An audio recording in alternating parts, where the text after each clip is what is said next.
Hi everyone, my name is Alex Pinelli. I'm a PhD student at Liberty University, and what got me interested in this project was my interest in all things American politics.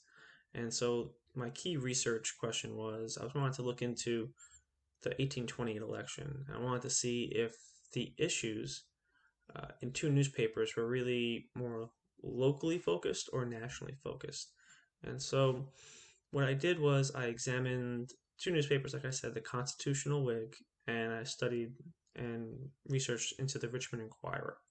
And so I used Chronically in America, the National Library Database, as well as the Library of Virginia and Chronically in Virginia. And they have most of these papers digitized, and you're able to scroll through them, do keyword searches. You can look up things like Jackson or Adams, corrupt bargain, tariff, and you can just see the papers will all come up. You can get a list of all papers they have as well. And so the primary sources were there, which was great. And so what I found after doing a lot of research was that my thesis was shifting because the focus of the papers was a combination of national and local. And so it wasn't just one or the other. And so my thesis kind of shifted as I really got into starting to write the paper. And the thesis became that only one paper really took advantage of the issues that were pertinent to many Virginians, and that was the Richmond Enquirer. And what I mean by that is that the topic of interest during this election was not on the issues because the parties were not far apart on policy. There were differences, absolutely, but in Virginia, most Virginians, is what I found, whether they were backing Adams or Jackson, agreed that issues like the tariff were not always positive or internal improvements had to be scaled back, and had a problem with some of this federal overreach into state sovereignty.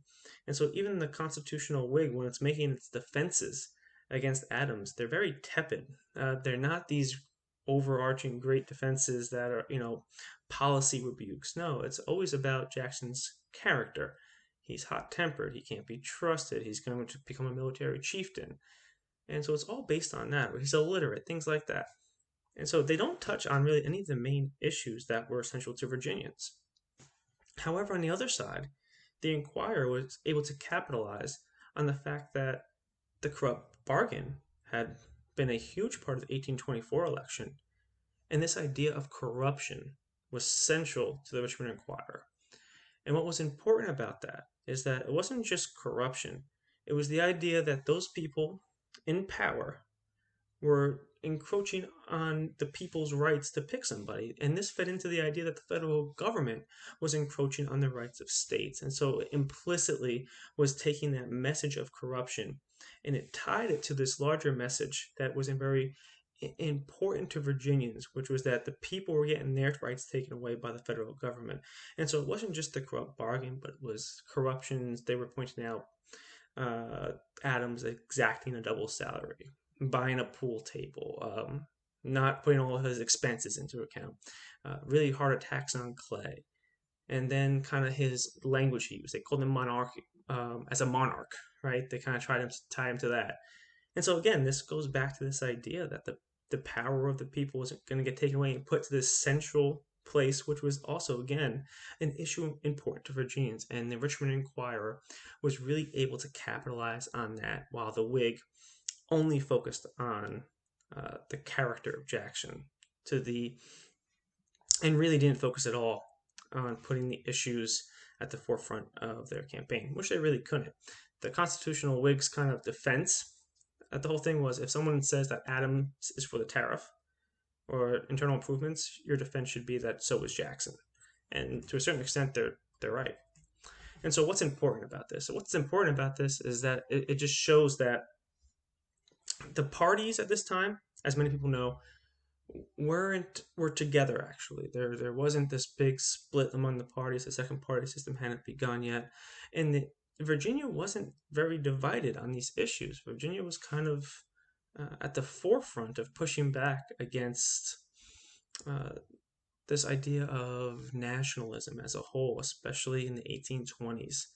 And so I think that's kind of important as you're thinking of the growth of the United States and how the development of Virginia, particularly, about how they begin to develop and see themselves, uh, especially 1820s, 1830s going forward, because there was a stretch of nationalism before that, but really when you get into this and some judicial activism happening and some court rulings come down and the internal improvements in Virginia, you see it in the papers, especially that of the Richmond Inquirer, that there was really a great pushback. And one area of further study for this could be into the editor of the Constitutional Whig, and that's John Hampden Pleasance. And there's really nothing I can really find specifically on him. And he seems to be a very important figure locally, not so much nationally, not like Thomas Ritchie, but really there isn't a lot of on him. I thought it would be interesting to look into that or do a larger study, not outside of just Richmond, but maybe do a bunch of papers in Virginia too. Well, thank you for watching. I hope you enjoyed.